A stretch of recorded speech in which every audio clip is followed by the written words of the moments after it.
तर मित्रांनो, मुख्यमंत्री माझी लाडकी बहीण योजनेसाठी एक अत्यंत महत्त्वाचा जो अपडेट आहे तो आलेला आहे बघा. 2026-27 आर्थिक वर्षासाठी लाडकी बहीण योजनेसाठी जे लागणारा निधी आहे ना, तो 21,000 कोटी रुपयांचा निधी मंजूर झालेला आहे बघा.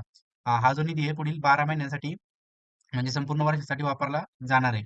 तर मागील वर्षी जे आहे सरकारने जवळपास 36,000 कोटींचा जो निधीची तरतूद होती ती केली होती. पण ह्यावेळेस थोडंसं जे आहे थोडं कमी निधीची मंजुरी देण्यात आलेली आहे.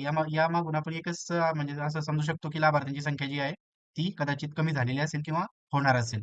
तर पुढील काळात हे म्हणजे लाभार्थ्यांची जी आहे संख्या अजून कमी होण्याची शक्यता म्हणजे ह्या तरतुदीवरून आपण समजू शकतो. पण 21,000 कोटीची तरतूद जी गव्हर्नमेंटने केलेली आहे त्यामुळे पुढील 12 महिने तरी योजना बंद होणार नाही.